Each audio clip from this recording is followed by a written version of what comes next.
iniciada de repente en un trombo, y son alteraciones como ustedes han visto y lo deben entender seguramente si han revisado algo ya, diría ser de los líquidos o fundamentalmente de la sangre más que de los líquidos en general, como es el caso de la formación del trombo. Y por otro lado tienen ustedes un gran componente que no es nada desdeñable, al contrario hay que tenerlo siempre presente, que en las neoplasias malignas juega un papel fundamental justamente el mecanismo de tromboembolismo o de embolismo, provocando la diseminación o la generalización de las neoplasias, y estas llegan a terminar con el paciente en la mayoría de las veces. Como hemos dicho, el paciente no muere por la causa básica del tumor, sino por las metástasis. Y las metástasis son expresión de un mecanismo de embolismo. Después hay otros problemas, como puede ser la reacción tisular frente a la noxa o a la hipoxia, a la ausencia de irrigación, que es la necrosis del tejido. Cuando se produce ese fenómeno, ya sea producido por una neoplasia, como vimos ayer en el caso de los pulmones que les mostraba, o que no sea por neoplasia, sea sencillamente por un problema de un trombo o un émbolo, el tejido se necrosa. Entonces se necrosa por la falta de irrigación. A ese mecanismo de necrosis por falta de irrigación en cualquier tejido de la economía, eso se conoce como infarto. Ahí tiene la definición de infarto. ¿Bien? Entonces, cada vez que hablan de infarto es porque está relacionado con problemas de irrigación vascular. Puede ser de aporte de sangre a través del sistema arterial o de retorno a través del sistema venoso. Los tipos de infarto están clasificados en dos. Pueden haber algunos otros más o con alguna otra definición, pero básicamente se conocen planos o anémicos, básicamente, y corazón, que órganos sólidos. Mientras que los rojos o hemorrágicos denotan o implican una obstrucción a nivel venoso, no arterial, mientras que esto está relacionado básicamente con obstrucción arterial. En los casos hemorrágicos es la obstrucción venosa o los dos de manera combinada, y lo vamos a ver. Por eso conoce o una obstrucción venosa en primer lugar, característicamente, y por claro se llama rojos o hemorrágicos. ¿Por qué? Porque son de color rojo, mientras que los otros son blanquecinos, son de color blanco, y ahí está el nombre. ¿En qué casos se da? En casos en donde hay tejidos muy laxos, por ejemplo el pulmón, ¿no? En tejidos con doble circulación, en tejidos subórganos con doble circulación, como es en la hipófisis o en el hígado, en el pulmón también, ¿sí? O sea, tiene doble circulación. Una sangre y el otro la llave para la inyección del tejido. O en otro caso, en tejidos que están previamente congestionados. Miren ustedes, aquí cambia un poco la ubicación si se quiere. Característicamente, pulmones.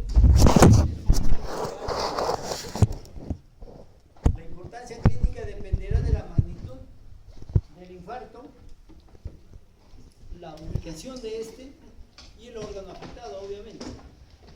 No es lo mismo. ¿Se escucha bien o usamos el micro mejor? Micro. Sí, por favor. Sí, deberían bajar ustedes, ¿no? Que le estoy haciendo a propósito, a veces los que están arriba bajan, porque si no... Bien.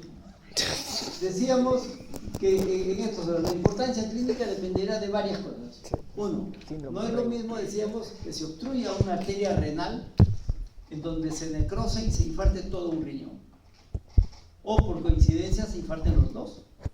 Provocará entonces una insuficiencia renal aguda severa y de repente el sujeto se muere. Ya no se muere propiamente por el infarto renal, sino por la insuficiencia renal, porque no tiene aporte sanguíneo. No es lo mismo que se obstruya una arteria muy delgada, muy pequeña del intestino, a que se obstruya, por ejemplo, la mesentérica superior, en donde se necrosa prácticamente todo el intestino. Y sin intestino, usted sabe, no podemos vivir, aparte que el problema inmediato es muy, muy significativo. Entonces, a eso se llama la importancia clínica. Mejor dicho, podemos concluir de ahí, dependerá de varios factores. La primera depende el órgano y la extensión del infarto. La velocidad con que éste se instale. No es lo mismo que se va destruyendo poco a poco una arteria o una vena a que se destruye de manera brusca, ¿no? Miren ustedes, cuando hablamos de infarto, nos podemos rápidamente ubicar en lo que es más común, en lo que nosotros estamos acostumbrados, o en todo caso el vulgo también, tiene un infarto cardíaco, o ha sufrido un infarto cardíaco, un infarto acá, un infarto allá. Pero hay otro tipo de infartos que pueden tener la misma letalidad que un infarto cardíaco. Vamos a verlo. Un infarto al miocardio, el aspecto macroscópico, decíamos, generalmente es pálido. Vamos a ver alguna fotografía, ¿sí? ¿Por qué se llama pálido? A menudo letal. No dice todos los casos se mueren, ¿no? Tampoco habla de porcentajes, porque los estudios son diversos en diferentes latitudes, pero una posibilidad alta de que un sujeto que ha padecido un infarto cardíaco, de que se muera, si no en el propio momento del infarto, en los 2 o 3 siguientes días, en algunos casos llega quizás hasta el 50%. Y ese mecanismo, ¿qué es un mecanismo? ¿Qué es lo que ha condicionado el infarto? Ha ocasionado un mecanismo de tromboembolismo. Aparte de todo lo que estaba señalando ayer, pero clasificado ahora al inicio, de la potencialidad que tienen las embolias tumorales de terminar con la vida del paciente, bueno, el tromboembolismo, sin ser neoplásico, también tiene una alta letalidad dependiendo del órgano comprometido. El infarto pulmonar generalmente es hemorrágico, letal con menos frecuencia, es decir, todavía daría tiempo. ¿Y por qué? En primer lugar, porque el órgano es más grande. Además son dos. El tipo de circulación que tiene el corazón es distinta al tipo de circulación que tiene el pulmón u otros órganos. Ustedes saben, el tipo de circulación que tiene el corazón es terminal, con pocas colaterales. Entonces, se obstruye una arteria, tiene unas consecuencias muy graves. En el caso del pulmón, salvo que sean muy grandes o que sean múltiples, pero puede ser letal, sí. Entonces, podemos asegurar de que un paciente X, la causa básica de la muerte, sea infartos pulmonares, sí. O tromboembolismo pulmonar, que es lo mismo, porque a consecuencia del tromboembolismo pulmonar vienen los infartos. Infarto en el cerebro también se produce, qué duda cabe. La base para esto, ¿cuál es? Nuevamente lo que estábamos señalando el día de ayer, también la arteriosclerosis, con toda la fisiopatogenia que hemos visto ayer para la formación de trombos y otras, por ejemplo, desprendimiento de la placa, ateromatosis, en fin.